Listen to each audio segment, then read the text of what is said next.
Welcome back to my tutorial. In this episode I'm going to talk about my drum programming and also take a quick look at how I create my bass track with the trilogy.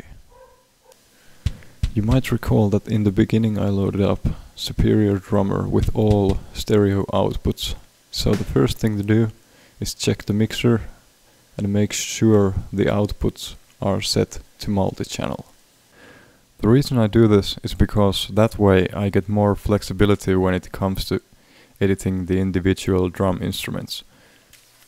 You can use up to 16 stereo outputs, but for me 7 is fairly enough. Then I open up the MIDI editor on my Superior track and start placing the notes. Now, with this style of music, the kick drum is usually syncopated, if that's the correct term, with a rhythm guitar, so I start by placing the kick drum samples.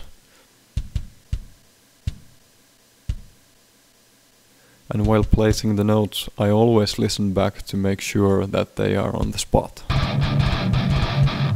And since drum programming can get very tedious and time-consuming, I'm gonna spare some time by fast forwarding to the next part. But anyway, the principle stays pretty much the same throughout the whole process.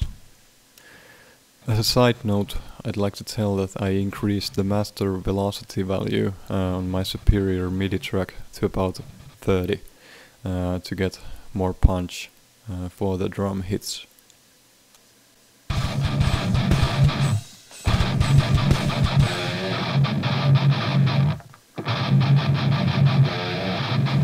Oh, and copy-paste is always your friend.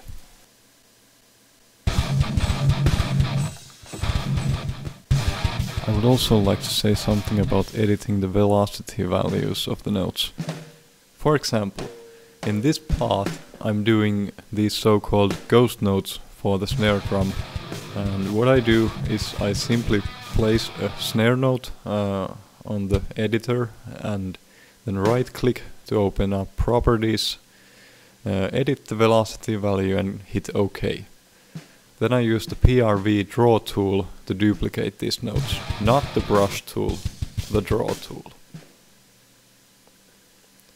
And as always, I audition the drum track, and if the velocity value isn't the right one, I edit and draw again, and etc. etc.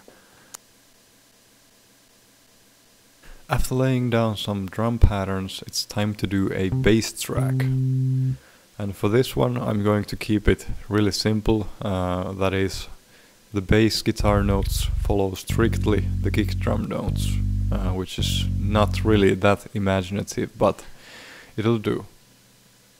There's one thing that makes the programming of the bass track a little bit easier, and that is opening both drum and bass MIDI track in the MIDI editor, and then selecting the kick drum notes and copying them over to the bass track.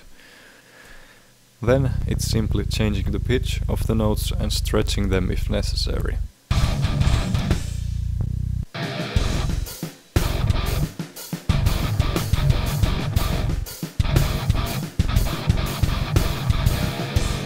And we're done programming the bass track. The next thing I want to do is to get my mix sound a little better, but I'm going to save it for the next episode, so hopefully you enjoyed this one, and till then, goodbye.